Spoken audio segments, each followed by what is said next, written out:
Welcome to the channel. My name is Angela and I'm the Inquisitive Farmwife.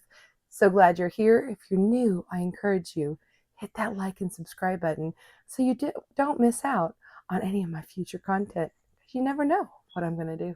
We have some mint here. And I am going to pick it apart a bit because we don't need all these stems in here. It's really starting to wilt because it is the last herb that I have dealt with since picking. Herbs really do well. Some store on the countertop with water, some you need to put in the refrigerator, but they are pretty sensitive. Oh, I love the smell of mint. I don't do a lot of stuff with mint. First year growing mint. So I'm curious, what do you all do? You know, I've done like watermelon mint, feta salads, you know, those kind of things, or putting it in beverages. I've put it in with like cantaloupe and cucumbers and things for water. You can puree fruits, strawberries, salads are good. But I don't, you know, maybe put them in brownies. So I guess I do have a lot of ideas. I just have more mint than I have ideas, and I want more ideas. So I want to hear what you all do with your fresh or dried mint. I have dried some mint already to have this winter for tea. I'm excited about having that. It's nice and refreshing, but it also makes for a good, you know, steep it and make yourself cold tea with it. Put a little stevia with it, maybe. You think of all kinds of things. I'm just going to kind of clean this off. I'm just going to kind of pick it off the stem. So I don't really want the stem. Big pieces, little pieces, I don't care. They all are going to give me the flavor that I want, and that's what we're after today. We're going to freeze dry some of this, and we're going to make mint extract. I'm kind of bruising these leaves up a little bit by doing it this way, so it's probably not the way to do it, but I'm going to be truthful with you. I'm getting tired. I've got other things I've got to get done. I'm beating the watch clock right now, you know. I'm just trying to hurry as fast as I can. And sometimes when we do that, we don't get the best product. So I need to just slow down a minute, take my time, and enjoy this. Because every time I bruise these, it does bring out some of the oils, and we don't necessarily need to do that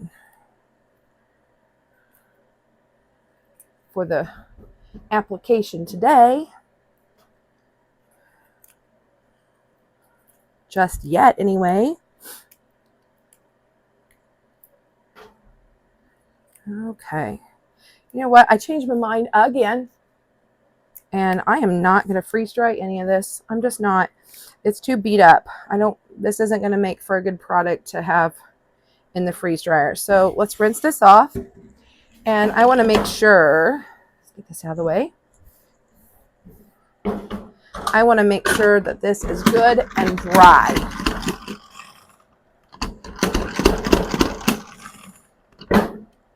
Okay, so I'm going to run this through a few times because like I said, I want this dry. Okay. I'm going to wash my hands. Probably thinking, oh, gross, you haven't washed your hands? Yes, I've washed my hands all the time. I constantly am washing my hands in the kitchen. But I want to make sure I didn't have any dirt or any debris off of working with that mint. And what we're going to do is we're going to stick it in a mason jar. And I figure while I'm doing it, I might as well do a bunch, right? So I'm going to go ahead and use this whole bit of mint that I have picked, and we're going to put it in a half-gallon size jar. Because we've beat it up, I don't have to do a lot. I couldn't find my muddler, so I'm just going to take this wooden stem here, this wooden it's clean utensil, and then it's as simple as choosing whatever kind of alcohol you want. I have here just some 40% vodka, and we're just going to put this in our jar.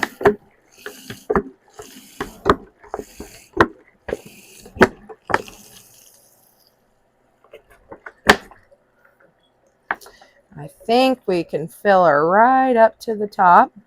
We're going to make a lot of this. This is a perfect thing to have for baking, gift giving,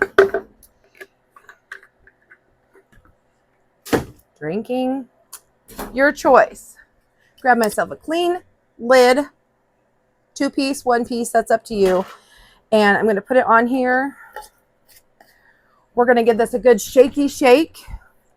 And then we're just going to put it aside and kind of forget about it. I mean, you know, maybe every day we'll do the little shake.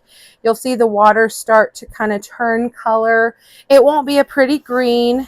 It'll kind of turn brown, but it's an extract.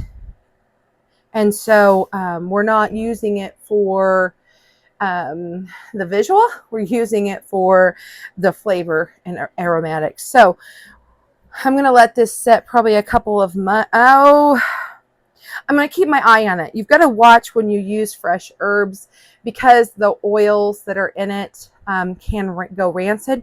You don't want to leave the leaves in there a really, really long time. So we'll just keep an eye on it. We'll you know, turn it once or twice a day. And that's really all you have to do. And the big reason that you wanted to get as much of the water off the leaves as possible is because it could cause it to ferment.